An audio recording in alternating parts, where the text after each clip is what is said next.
ഒരിക്കൽ അക്ബർ ചക്രവർത്തി കാട്ടിൽ പുഴയുടെ തീരത്തുകൂടി കുതിരസവാരി നടത്തുകയായിരുന്നു. അപ്പോൾ ഒരു കാഴ്ച അദ്ദേഹത്തിൻ്റെ ശ്രദ്ധയിൽപ്പെട്ടു. ഒരാൾ തലയിൽ വലിയ തടിക്കഷ്ണങ്ങൾ, ഒരു മനുഷ്യന് എടുക്കാൻ പറ്റാത്തത്ര ഭാരം ചുമന്നുകൊണ്ട് പുഴ കടക്കുന്നു. സുഹൃത്തുക്കളെ, KKGFന്റെ 210 എപ്പിസോഡിലേക്ക് സ്വാഗതം. ചക്രവർത്തി അയാളോട് പറഞ്ഞു, നിങ്ങൾ നല്ലൊരു അധ്വാനിയാണല്ലോ, ഇത്രയും ഭാരം തലയിൽ ചുമന്ന് ഈ പുഴ കടന്നില്ലേ?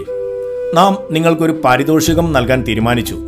നാളെ ഇതേ സമയത്ത് ഇത്രയും ഭാരവും പേറി പുഴ കടന്നു വരൂ, നിങ്ങൾക്ക് 100 സ്വർണ്ണ നാണയങ്ങൾ തരാൻ നാം ഇവിടെ ഉണ്ടാകും. പിറ്റേന്ന് ചക്രവർത്തി പുഴയോരത്ത് കാത്തുനിന്നു. മറുകരയിൽ നിന്നും അയാൾ ഭാരമേറിയ തടിക്കഷ്ണങ്ങൾ തലയിലേറ്റി പുഴ മുറിച്ച് നടന്നു തുടങ്ങി. എന്നാൽ ഇക്കരെ എത്തുന്നതിന് തൊട്ട് മുൻപ് തലയിലുണ്ടായിരുന്നതെല്ലാം പുഴയിലേക്ക് വീണുപോയി. ചക്രവർത്തി ചോദിച്ചു, ഇന്നലെ ഇയാൾ നിഷ്പ്രയാസം കടത്തിയ ഭാരം ഇന്നെന്തേ പറ്റിയില്ല? അയാൾ പറഞ്ഞു തുടങ്ങി, അങ്ങുന്നേ, ഇന്നലെ എൻ്റെ തലയിൽ തടിക്കഷ്ണങ്ങൾ മാത്രമായിരുന്നു. ഇന്നെൻ്റെ തലയിൽ അങ്ങ് തരുമെന്ന് പറഞ്ഞ ആ 100 സ്വർണ്ണ നാണയങ്ങളും കൂടി ഉണ്ടായിരുന്നു.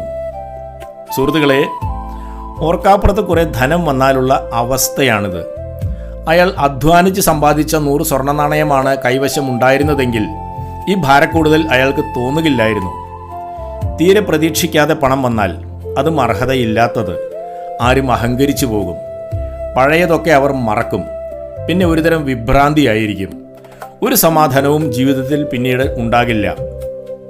ലോട്ടറി കിട്ടിയവരെക്കുറിച്ച് ഒരു പഠനം നടത്തിയിട്ടുണ്ട്. മിക്കവരും ഏതാനും മാസങ്ങൾക്കുള്ളിൽ തന്നെ പാപ്പരായി എന്നാണ് തെളിഞ്ഞത്. ലോട്ടറി തന്നെയാവണം എന്നില്ല.